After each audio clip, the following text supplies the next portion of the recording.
নমস্কাৰ, এই মুহূৰ্তত মই উপস্থিত আছোঁ গুৱাহাটী ৰাজাদুৱাৰ ঘাটত আৰু ইয়াতে আপোনালোকে দেখিবলৈ পাৰিছে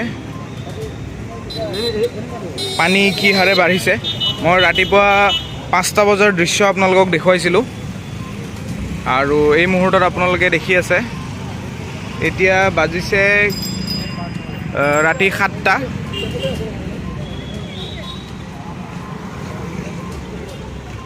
ইয়াতে এনেকৈ বস্তাত বালি সোমাই পিনে পানীখিনি ৰখাবলৈ চেষ্টা চলিছে আৰু ইয়াতে মানুহ কাম কৰি আছে, তেওঁলোকে আৰু এনেকৈ বস্তাত বালি ভৰাই হাইটটো বঢ়াবলৈ চেষ্টা কৰি আছে।